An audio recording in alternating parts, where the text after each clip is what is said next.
So planes in Onshape are pretty well defined. You have your top, front, and right planes that are predefined in every document that you open up. And these are based off of the origin, and they help define your 3D space.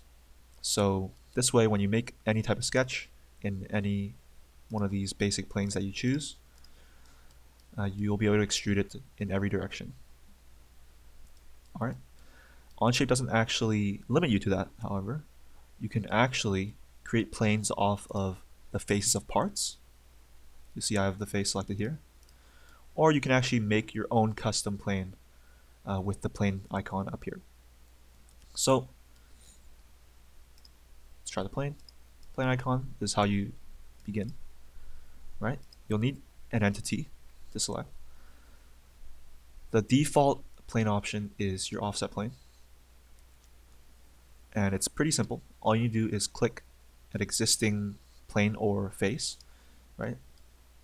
And it'll create a plane that's offset from it. This plane I have is 66 millimeters. I can change its depth or the offset distance by dragging or manually adjusting or changing the direction of the arrow. All right. I can also do this with one of the basic planes, right? I can do the front plane and it'll just offset like that. Pretty simple stuff. All right, next up, we'll do the plane point plane.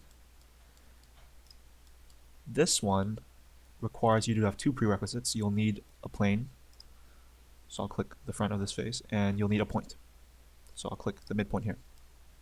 So you can see that the surface of the plane, actually your reference plane, of course, the one that's highlighted, will guide the direction of your plane, and the dot or the point will guide the position of your plane. So let's say I want to change the dot. I'll move it over here. So you'll see, because of my reference plane, my face of extrude 1, my plane 1 is still facing the same direction, but now its position has changed because of the dot.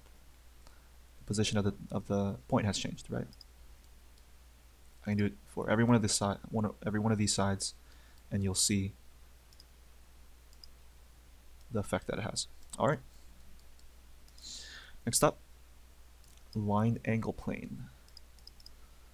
So this one actually doesn't require that much. All you need to do is select a line, any line, or a plane. So this line, once it's selected, I can create a plane and I can change its angle and the direction of its angle. So I can actually create angled planes. I can also select something like this.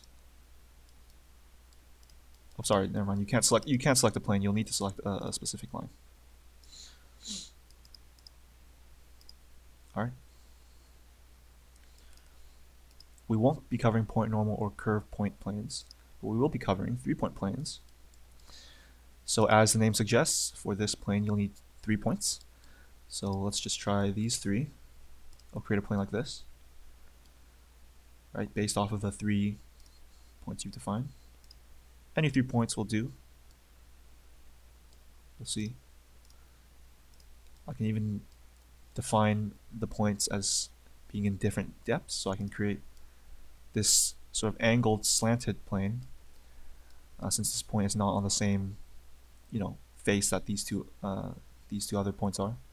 It'll create a slanted version. Alright, so that's the 3-point plane. Last one, mid plane. This will require 2 planes, and it creates a plane directly in the middle. Alright, so I should probably explain why making planes is important. We already know that it's pretty essential to defining 3D space and making these functions work: revolve, sweep, and loft. But it's also important to note that when you draw these planes, right, when you create these planes along like this, you can draw on them, right? You can make sketches on them. So you can sketch and select the plane you made. So you can create separate drawings or separate sketches on these types of planes. And all this does is it allows you to further define or manipulate the 3D space, right? And that's about it for planes.